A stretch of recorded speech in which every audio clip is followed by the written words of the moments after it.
The Moon Tundra.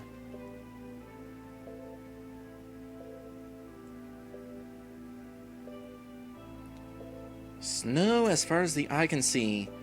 My blood is already beginning to grow viscous and sluggish in these extremes. In this farm, I don't think I'll last as long as humans would be able to against the climate. We'd better hurry. Uri grimly says, add to that description an eerily howling wind as the only sound to be heard for miles around, and the fact that the temperature is colder than a troll's backside. And yeah, you've pretty much summed up the Lamoon Tundras. Harrison's right. We had best get through here with all possible haste.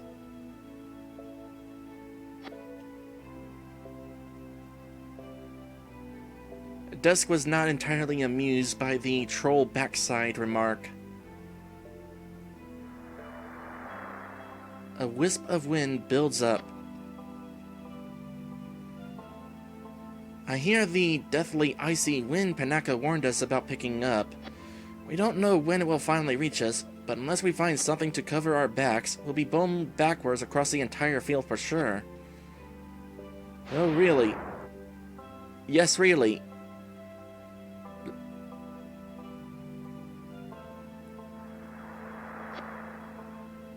So there's a gimmick to this place.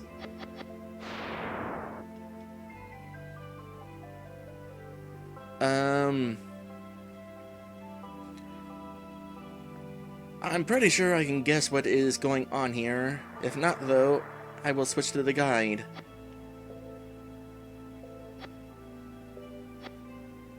Cover our backs. Gotcha. Well, this is a neat little puzzle we got here. And encounters. Alright, let's do this. We'll start with some regular attacks for the moment. Willing to bet that most of the enemies here are going to be weak to fire. First things first, so let's see what Harrison is capable of with those fancy pants gloves and that nunchaku in his beak.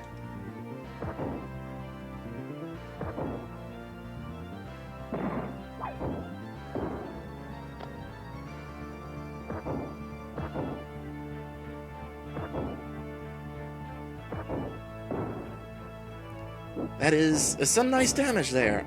He is indeed a strong chicken. I can't imagine why he wants to change back to normal. You know what? Sure, I'm okay with enemies running away. Oh, another level. Couple of mobile potions are nice. Treasure right here. Another mobile potion. Okay, let's start by going left. And we got snow leopards. I know they are called snow leopards because that is a real animal, but they're tigers. Well, so far, the enemies here do not seem to be that strong. Honestly, Harrison's stronger. See, that was a critical hit, and it only caused half the damage that Harrison did. I have definitely made a good effort ensuring that Harrison was a capable fighter. In all honesty, he was probably meant to remain at level 1 at this point and kind of be, well, pardon the pun, but a meat shield.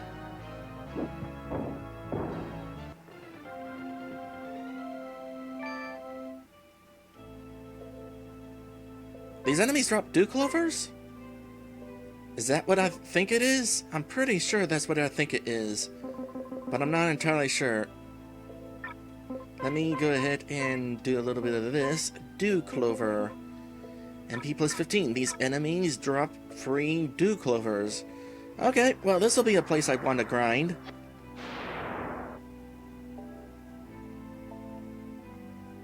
Aha, had I went on the right, I would not have had the tree to back me.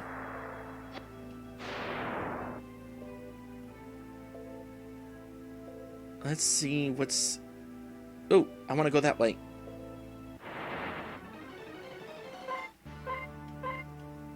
Three finger.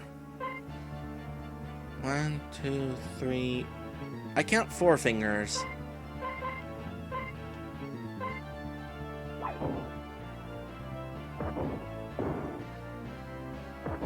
Yeah, that's definitely 4 fingers and a thumb. Oh boy, oh boy, oh boy, they got a strong attack. These guys are the ones I'm going to want to take more seriously. In the next fight. No point in taking them more seriously. Back up a bit. You are the healer. Well, it's not worth taking them more seriously whenever they're almost dead.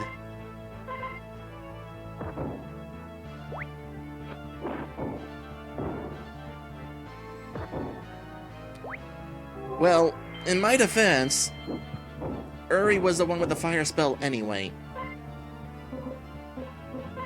Dusk, you need a revive spell. Hold on a sec. I'm gonna hope here that Harrison is gonna go first again. Actually, kind of appropriate that Harrison is the fastest member of our team, potentially. Ah, darn. That did not work out.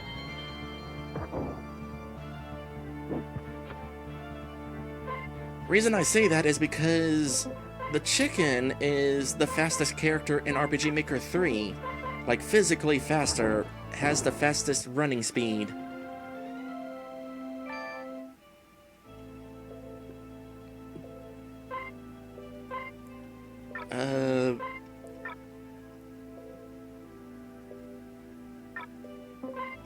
Magic. We'll do magic.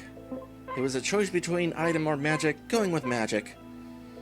The downside to being a chicken, he's got crap defense.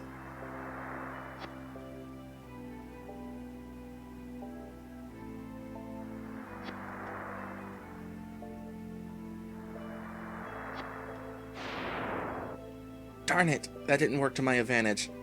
We got sent all the way back. I was hoping that because there was no way to have the tree behind us when we reached the treasure chest, that means that the wind wouldn't be blowing us when we reached the treasure chest.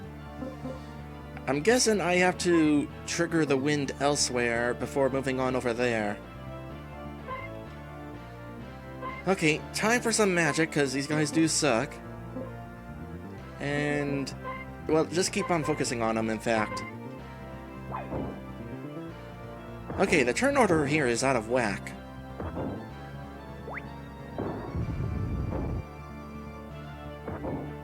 And they are not weak against fire anyway.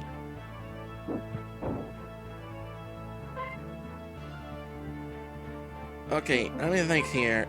If fire caused 20 points of damage, that would be half damage then, thereabouts. I'm trying to picture the elemental chart in my head. Fire was up there, water was that way, lightning was that way. Fire against lightning would be double damage, so that was water elemental? Oh, wait a sec, I'm thinking wrong again. It's water elemental, not ice elemental. Lightning is gonna work against these guys.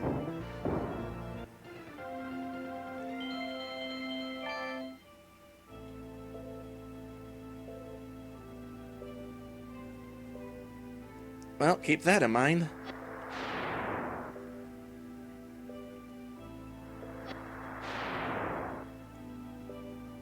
At least this wasn't too difficult to get back to this point. Okay, the wind has been triggered, now we go over there. So it's lightning elemental? Really? We've only got this for a lightning spell. Well, I guess it's something at least. In the meantime, At this point, I don't think this is worth it.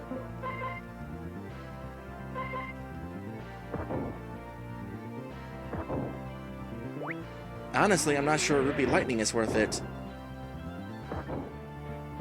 We saw how much damage that caused. How much is Dust causing again with a regular attack? Okay, well it does at least still cause more damage than his regular attack.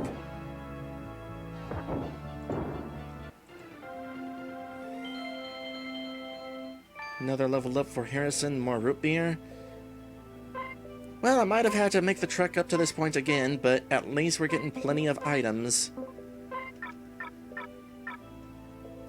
Okay, now let's go ahead and get this treasure. Lin's third weapon, the Tengu Bow. Ooh. Is it better than the Elven Bow?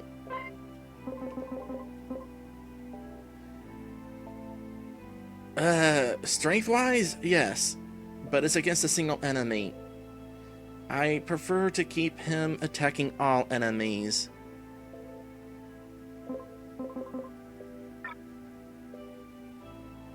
Or at least group of enemies. Though I will want to keep this map in mind, because the boss is... well, it's still a little ways off, but we'll want to keep it in mind that there is in fact a boss. Okay, focus on that thing.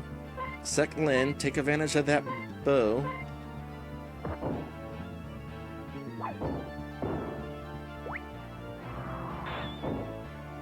You guys have magic too. Oh, that's painful. The odds of you using it are slim at least, but oof.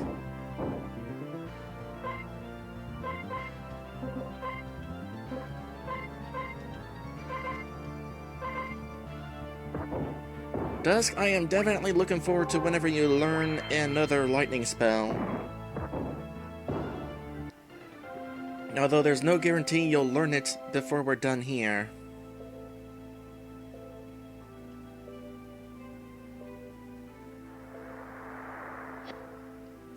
Okay, here? Yes.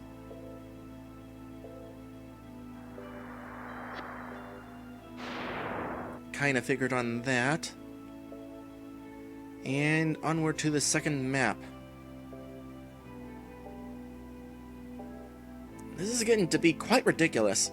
One would normally think that monsters could not possibly thrive out in a no-man's land like this forsaken tundra, yet we are getting attacked by them at every turn. And on top of that, how far do these plains stretch? At this rate, we'll never make it to Kalinka. Ari says without enthusiasm. Just keep pressing forward, everyone. I am certain that there is only a little ways left to go. You know, if you really need to, you could just set a tree on fire. Eh? Did any of you guys hear that just now? It sounded like a voice from very far away, but calling my name as though the person it belonged to were trying to reach me somehow. It was so strange. Yeah, I heard it. It sounded like wind to me. Huh? You're just hearing things, man. No girl would be calling out for you any more than she would for Dusk. Well, I mean, besides the fact that Dusk had an angel call out to him.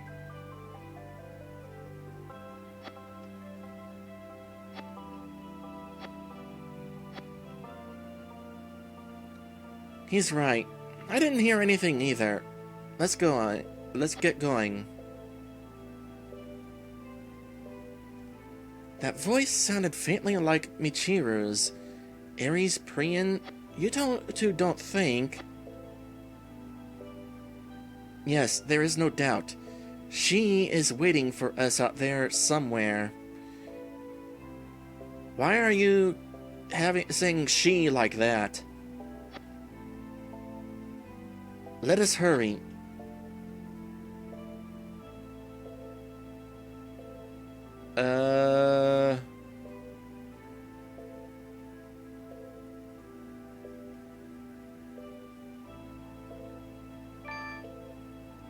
I peeked at the map. Ari's third weapon, the Alistor sword. Is it a double hitting sword? Nope, single attacking sword. Definitely stronger than the staff. To what extent? Actually, it might be worth changing to this at this point, considering how much of a difference there is. 65, 103, that's 40 points of difference, so 20 extra damage. Let me go through another fight and see how much damage Uri is causing right now. These guys will do.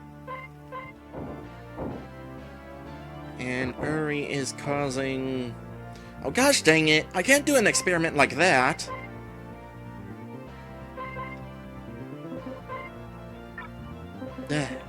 I'll heal him after the fight.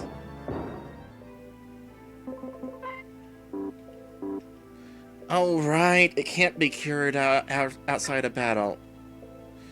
Well, we'll get a reminder how much damage Uri is causing eventually. Now, hopefully we'll find out what Uri does.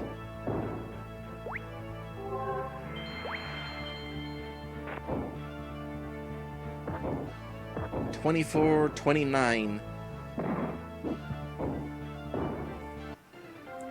And that's per hit. So, it would actually not be beneficial over Uri's current weapon. His second hit already causes more damage than the extra damage that the new weapon would cause. Even more beneficial if he boosts his own attack.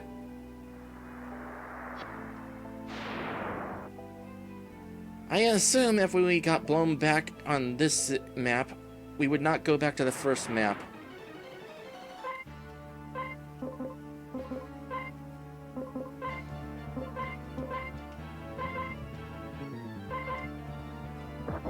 Let's see here. Beer Force says if I got turned into a chicken, that wouldn't stop me from eating chicken.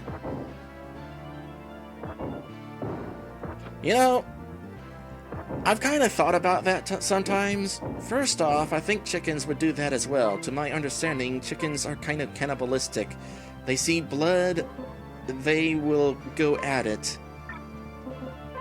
But besides that, something that has been on my mind for a while is that there are not very many chicken furries or cow furries. And I imagine a large part of that is because, well, we eat chicken and cows, and it would be hard to eat an animal that you yourself are. I mean, look at humans. You don't see humans eating humans. Disaster stories like the Donner Party aside. This is something I hate to admit, but you do see skunks eating other skunks. It is kind of shameful, but in the wild, male skunks become desperate enough that they will eat baby skunks.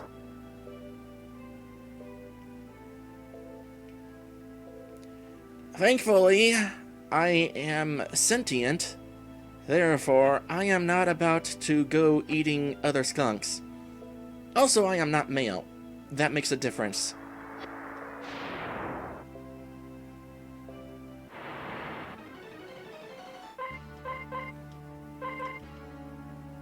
But it is so weird. Hold on a sec. It is so weird being an animal and looking into how actual animals of our species are. Like, I would have never thought that as a skunk, I would be part of a cannibalistic species.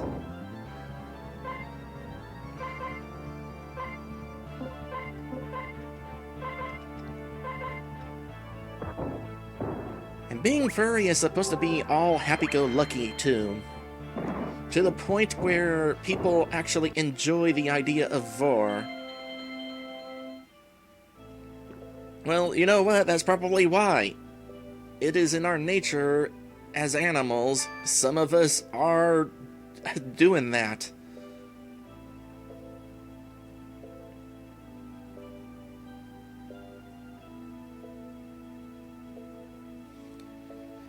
Now then, I wonder how we'll navigate through this maze of hills up ahead. Let's stop and rest for a moment while I try to plot out a course through all that mess. It should be safe to do so, for Priyan's telling me that Kalinka is just a stone's throw away from where we are now.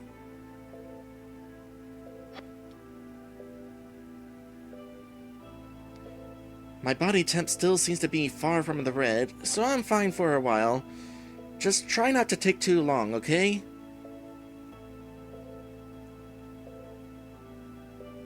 Dusk quietly says, Miss Aries? What did Priya mean when she said that Serena no longer exists within the world? She did not mean to say that. The goddess whom you say is the creator of my world as well as Elvania never actually existed to begin with. Did she? No, it isn't that, little one. She did not mean it that way. Serena is still within the hearts of all Elvanians and Earthlings. It's just that, well, I'm sorry, Dusk, but we cannot yet tell you why Serena's presence isn't as acutely felt anymore. I do not mean to hide things from you, but I fear that at this point you would misunderstand and lose faith in me if I tried to clarify Priyan's words. Well, obviously that must mean it's more complicated than she's been captured. Will you please trust me as your friend on this? I'll trust you, Miss Aries. I know that you would never purposefully betray me. Accidentally, on the other hand. Thank you. Hey dude, you've been pretty closed in ever since our conversation with Sam back in the Elven City. You never even got angry when Uri made that remark a few screens back.